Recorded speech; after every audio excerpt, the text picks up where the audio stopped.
जय माता दी। कल आप सभी ने देवी गीता का द्वितीय अध्याय श्रवण करा था। आज तृतीय अध्याय श्रवण करते हैं।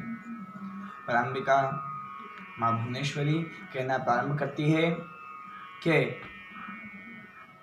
क्वयूयम मदभाग्य, कि कहाँ ये मदभाग्य देवतागण और कहाँ मेरा यह अलौकिक स्वरूप, जो कि न वेदाध्ययन द्वारा न योग दान तप और यज्ञ द्वारा प्राप्त किया जा सकता है।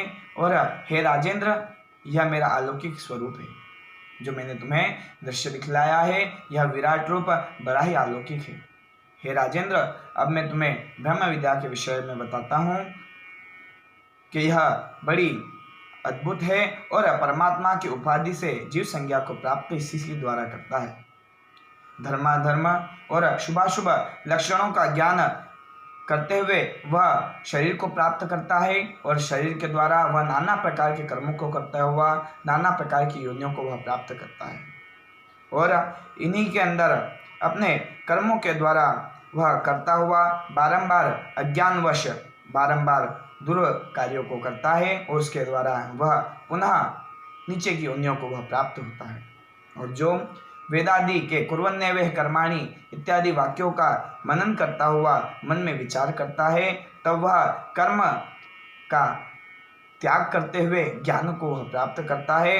और जब ज्ञान उसे प्राप्त होता है तब वह समुचित कर्मों को वह करता है। ज्ञान और कर्म का कुछ विद्वान विरोध करते हैं कि जहाँ पर ज्ञान होता है वहाँ पर कर्म नहीं होता। जिस प्रकार से अंधकार में प्रकाश उपस्थित नहीं हो सकता, उसी प्रकार से अंधकार और प्रकाश दोनों एक साथ नहीं रह सकते, उसी प्रकार से ज्ञान और कर्म एक साथ नहीं रह पाते। वहाँ पराम्बिका कहते हैं कि तुम सा ज्ञानी मनुष्यों को इन वेदादि तत्वों को श्रवण करते हुए तत्वमसि इत्यादि का विचार करना चाहिए। जिस प्रकार से तत्वमसि इत्यादि वाक्यों में पहले पदार्थ का ज्ञान होता है और फिर वाच्यार्थ प्रकाशित होता है, उसी प्रकार मैं इस वाच्यार्थ में समाहित रहती हूँ। और इन्हीं के द्वारा शुभाशुभ कर्मों के कारण और अज्ञानता के नष्ट हो जाने के कारण पुरुषार्थ की समाप्ति हो जाती है। और इन पुरुषार्थ के समाप्त हो जाने पर मुक्ति उपलब्ध होती है। मुक्ति कर्म के लोप से होती है और कर्म के लोप हो जाने पर उपासना का अभाव हो जाता है।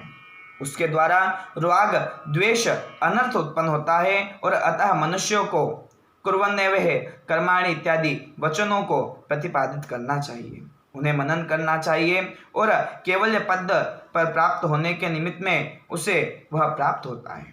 यदि सामुच्य के लिए ज्ञान और कर्म दोनों की आवश्यकता पड़ती है और दोनों के साथ रहना संभव नहीं है, इसीलिए किसी योग्य गुरु को प्राप्त कर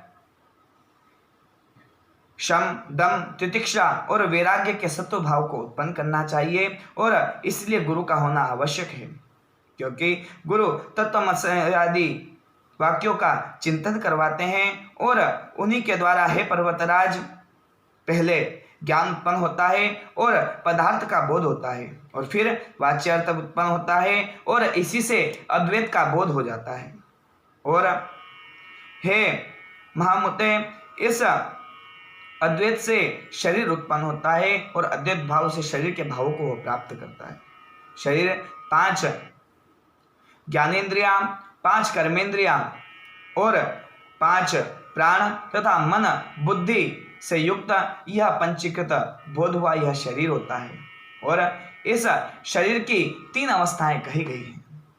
पहली हस्त प्रमाण, जो एक स्थूल शरीर जो कि स्वयं हमें दिखाई पड़ता है, उसके पश्चात सूक्ष्म शरीर जो कि हस्त प्रमाण कहा गया है और उसके बाद कारण शरीर जो कि ज्योति स्वरूप कहा गया है।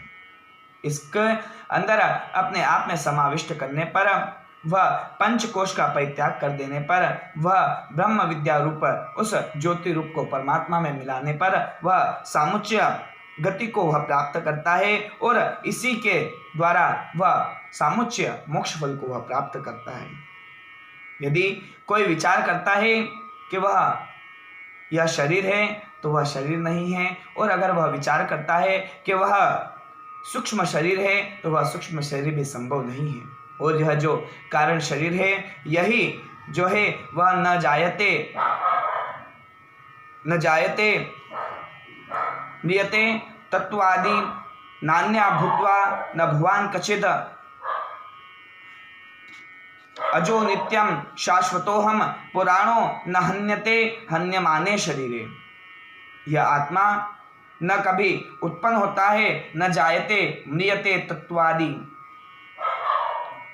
और न कभी मरता है, नान्या भूत्वा बभुव कश्चित, और यह अजा अनित्य और यह शाश्वत है जो कि न कभी मरता है, और जो मरता है वह तो केवल शरीर है। अगर यह मरता तो वह सामुच्य मुक्ति को प्राप्त किस प्रकार से होता।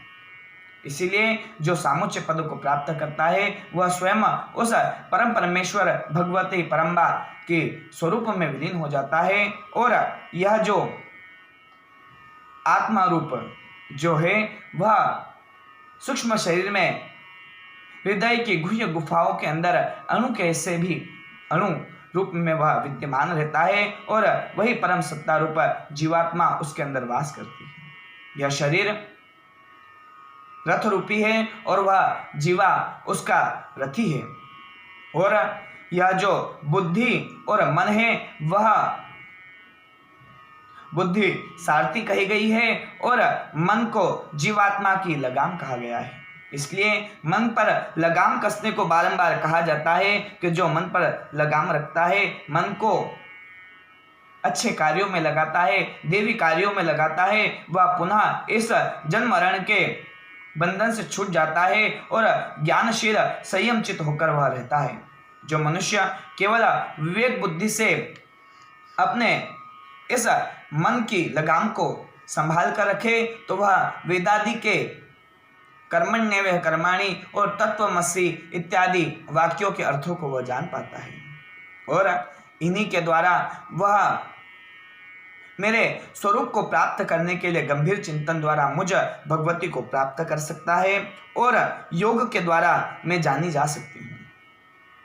योग में मंत्र और अर्थ के स्वरूप के सम्यक प्रकार के सर्वप्रथम योगाभ्यास कर कर उसमें जानने के लिए पहला हकार मेरा स्थूल शरीर, रकार सूक्ष्म शरीर और इकार मेरी कारण देह है, और समाधि से स्थिति से पहले यह ध्यान करना आवश्यक है।